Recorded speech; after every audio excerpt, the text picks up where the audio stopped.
वो low wages पे काम करते हैं, कैश जॉब पे काम करते हैं, कम पैसा बनाते हैं। वो लोग ये बोलते हैं कि इसको ज्यादा मत समझो, ये तो आप 1-2 साल में पैसे कमा ही लोगे, और काफी परेशानियां फेस करने लगता है। पर ये जितना आसान सुनने में लगता है उतना आसान होता नहीं है, इसमें काफी ज्यादा कॉम्प्लिकेशंस होती है। Hey guys, welcome back to our channel the Desi Odyssey. तो सबसे पहले तो मैं आपसे ये रिक्वेस्ट करता हूँ कि हमारी जो भी वीडियोस लोग देखते हैं उसमें से अराउंड 92% लोगों ने सब्सक्राइब नहीं किया होता है। तो आप हमारे चैनल को सब्सक्राइब करें ताकि हमें मोटिवेशन मिलती रहे और हम अच्छे से अच्छी वीडियो आपके लिए लेते आएँ। So without wasting any time, let's start with today's video. काफ़ी लोगों का सपना होता है कि वो विदेश जाएं, विदेश जाके नई चीज़ें देखें, अपनी लाइफ बेहतर करें और साथ साथ नए एक्सपीरियंसेस भी लें। अब कोई अपनी गरीबी को पीछे छोड़ना चाहता है और कोई बस नई जगह को देखना चाहता है और वहाँ रहना चाहता है। रीज़न कोई भी हो सकता है। विदेश जाने के काफ़ी तरीके होते हैं, काफ़ी तरीके से वहाँ जाया जा सकता है। जैसे कोई वेकेशन पे जा सकता है, कोई पढ़ाई करने जाता है, या तो कोई सिर्फ इमिग्रेशन पर्पसेस से वहाँ चले जाता है। जिनके पास साधन होते हैं जैसे good higher education, work experience, या जिनके पास एक्स्ट्रा पैसे होते हैं, उनके लिए इतना डिफिकल्ट डिसीजन नहीं होता। ये लोग वो पैसे इन्वेस्ट करते हैं अपने आप पे ताकि वो विदेश जा सके, पढ़ाई कर सके या वहाँ पे इमिग्रेट हो सके। पर हमारे देश में काफ़ी लोग ऐसे भी होते हैं जिनके पास ये साधन नहीं होते हैं। आप कह सकते हो कि ये लोग लोअर इनकम ग्रुप से हो, जो लोग ज़्यादा पैसा नहीं कमाते, जो लोग सिर्फ सोशल मीडिया पे देखते हैं कि विदेश ऐसा दिखता है या वैसा दिखता है। या आप कह सकते हो कि ये लोग भोले होते हैं, जिनको जो सोशल मीडिया पे दिखता है उसको वो सच मान लेते हैं। और देश में गरीबी और बेरोजगारी तो है ही। अब इनसे दूर हटने का रास्ता काफ़ी लोगों को ये लगता है कि वो विदेश चले जाएं। और जब हम दूसरे देश में इमिग्रेट करने का सोचते हैं तो सबसे पहले जो हमारे दिमाग में कंट्री का नाम आता है वो है कनाडा का। आप ये कह सकते हैं कि जो कनाडा की इमिग्रेशन पॉलिसीज हैं वो काफ़ी फ्रेंडली है, और यहाँ पे इंडियन डायस्पोरा तो है ही। तो इसीलिए यहाँ पे सेटल होना थोड़ा आसान हो जाता है बाकी कंट्रीज के कंपैरिजन में। तो इसी हिसाब से इन चीज़ों को देख के हमारे देश की जो जनता है, फॉर एग्जांपल जो नॉर्थ इंडिया की जनता है पर्टिकुलरली, उनके दिमाग में जब वो बाहर जाने का सोचते हैं तो सबसे पहले कनाडा का नाम आता है, और फिर जाके बाकी countries for example UK, Australia, New Zealand का नाम आता है। अब ये सब तो ठीक है, बट इन चीज़ों को एक्सप्लॉइट करने के लिए काफ़ी तत्व है हमारे कंट्रीज में, हम उसके बारे में बात करते हैं। इन लोगों को कहते हैं एजेंट्स। एजेंट्स का काम होता है कि लोगों को हेल्प करे उनकी इमिग्रेशन के लिए या उनकी एजुकेशन वीज़ाज़ के लिए। बट हर कोई एजेंट ऐसा नहीं होता। अब इनमें से काफ़ी एजेंट ऐसे होते हैं जो आपको वो ड्रीम दिखाते हैं, वो ये बोलते हैं कि आपको हम कनाडा भेज देंगे, वहाँ पे आपकी नौकरी लग जाएगी, फिर आपके मज़े ही मज़े। वो ये बोलते हैं कि आप वहाँ जाओगे, आप वहाँ पे डॉलर कमाओगे, आप अपने सोशल मीडिया पे डालोगे और रिश्तेदारों को फोटोज़ दिखाओगे, तो इन सब से आपकी लाइफ अच्छी हो जाएगी और आपकी ऐश हो जाएगी। पर इसके लिए आपको कुछ पैसे खर्चने होंगे। अब ये पैसे की रेंज कुछ भी हो सकती है। फॉर एग्जांपल किसी किसी केस में 20 लाख में वो काम करवा देते हैं, किसी किसी केस में 50 लाख रुपए तक वो लोग ये मांग लेते हैं, जो कि एक बहुत बड़ी रकम होती है। वो लोग ये बोलते हैं कि इसको ज्यादा मत समझो, ये तो आप 1-2 साल में पैसे कमा ही लोगे, उसके बाद तो जो आप कमाओगे वो आपका अपना है। अब ये सब बातें सुन के हमारे जैसा कोई इंसान वो बहक जाता है और काफी परेशानियां फेस करने लगता है। ये सब कैसे होता है, चलो उसके बारे में बात करते हैं एक सिनारियो समझ के। आप ये सोचो कि आपके पास उतने पैसे नहीं है, आप कनाडा आना चाहते हो, तो आप क्या करेंगे? सबसे पहले आप कोशिश करोगे कि आपका कोई दोस्त, भाई दूर का या कज़न हो वहाँ पे कनाडा में, आप उससे रीच आउट करोगे। उससे आप ये पूछोगे कि भाई मैं कनाडा आना चाहता हूँ, आप मेरी जॉब लगवा सकते हैं क्या? या मेरा कोई जुगाड़ करवा सकते हैं क्या?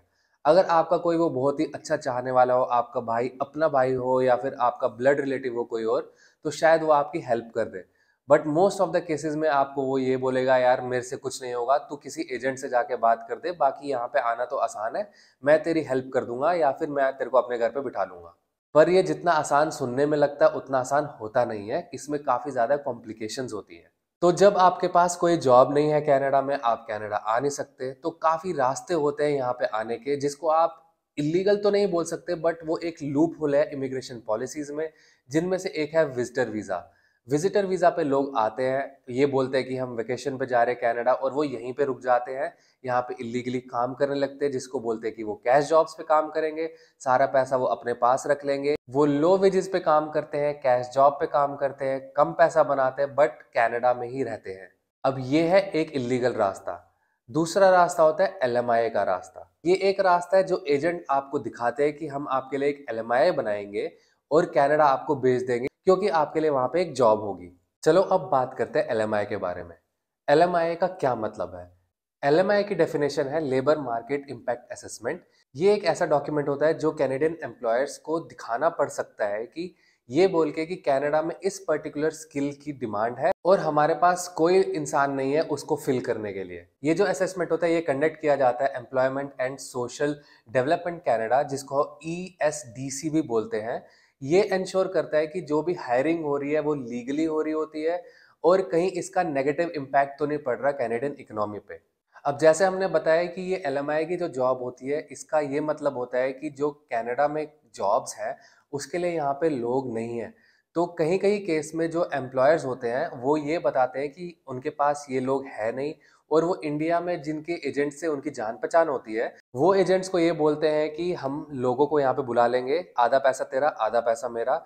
जो लोग यहाँ पे आएंगे वो एज अ शेफ आएंगे या एज ट्रक ड्राइवर्स आएंगे या फलाना फलाना कुछ भी आएंगे, हम LMI यहाँ पे निकाल देंगे, लीगल रास्ता है, पैसा तुम हमें आधा दे देना बाकी बाद में हम देख लेंगे। बट LMI सिर्फ इन्हीं काम के लिए यूज नहीं होता। अगर आपकी कोई कंपनी होती है जो आपको कनाडा भेजना चाहती है तो वो भी आपको LMI के थ्रू ही भेजती है, जो कि एक लीगल रास्ता है आपको कनाडा भेजने का, कि ये बोल के कि आपकी स्किल्स यहाँ पे फिल करने के लोग हैं नहीं, तो इसीलिए आपकी कंपनी कनाडा भेजने के लिए एलिजिबल हो जाती है आपको। तो अब आप ये बोलेंगे कि स्कैम क्या है इसमें, ये तो लीगल रास्ता है। हाँ लीगल रास्ता है, बट इसमें एक स्कैम आ जाता है। अब वो स्कैम क्या है उसके बारे में हम बात करते हैं।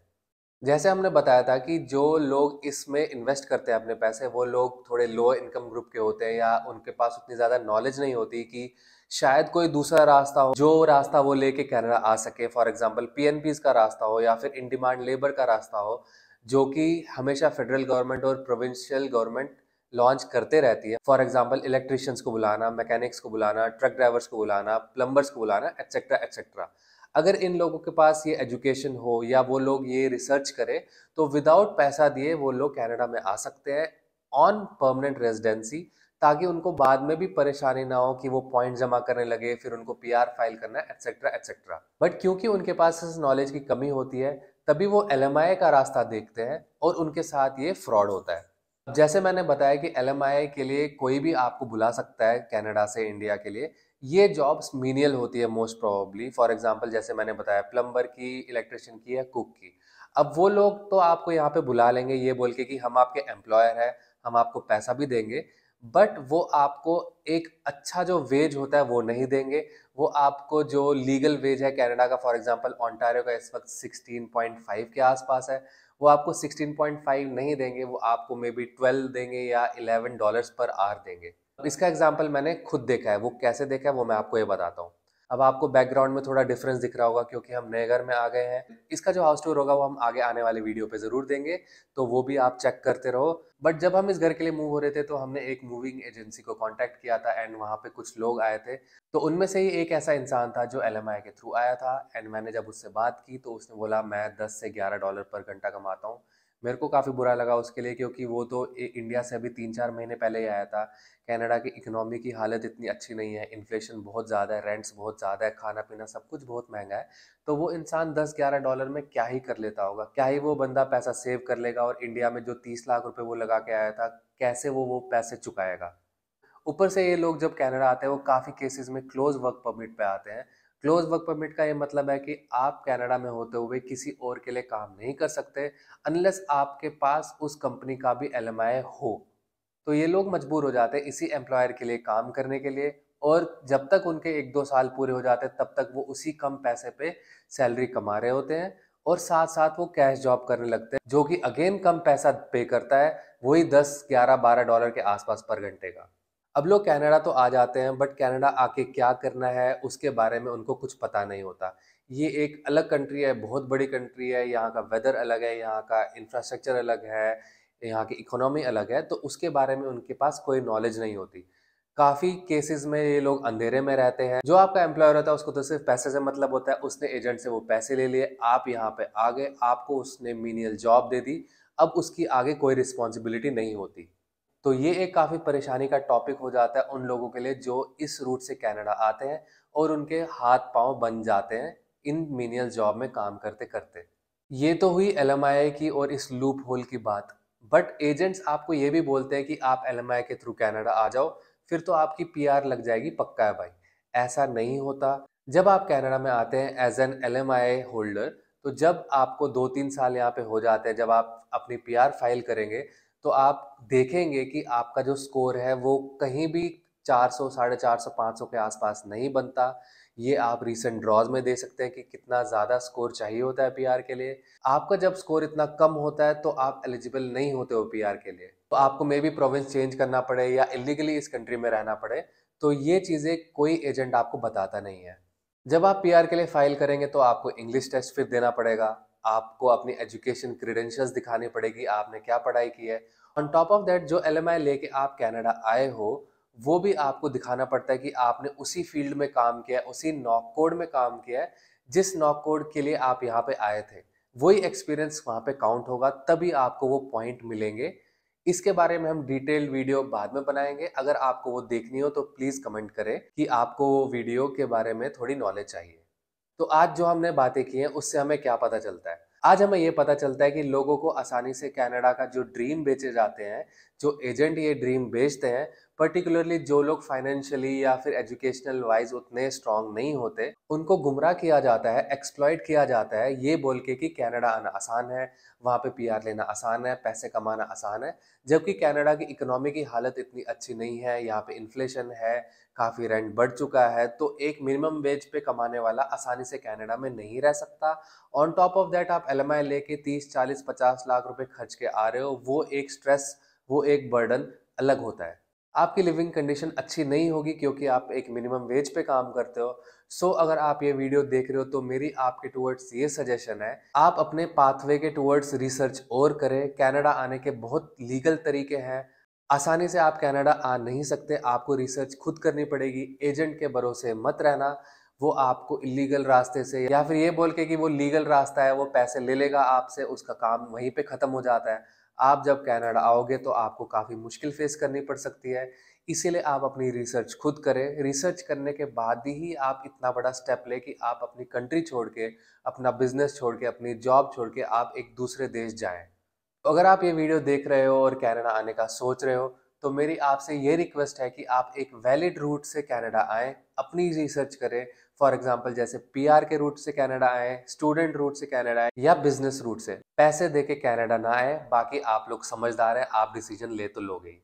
तो अगर आपको आज की हमारी वीडियो अच्छी लगी हो, आपकी रिसर्च में इसने थोड़ी हेल्प की हो या आपको थोड़ा गाइडेंस दिया हो, तो इस वीडियो को ज़रूर लाइक करें, अपने दोस्तों के साथ शेयर करें और हमारे चैनल को सब्सक्राइब करें। एक एक लाइक, एक एक सब्सक्राइब और एक एक कमेंट से हमारा हौसला बढ़ता है और मैं ऐसे ही नई नई वीडियो बनाते रहता हूँ आपके लिए, ताकि आप जब कनाडा आए तो आपकी जर्नी थोड़ी आसान हो। सो मैं आपको मिलूंगा अगली वीडियो में। Till then, good bye.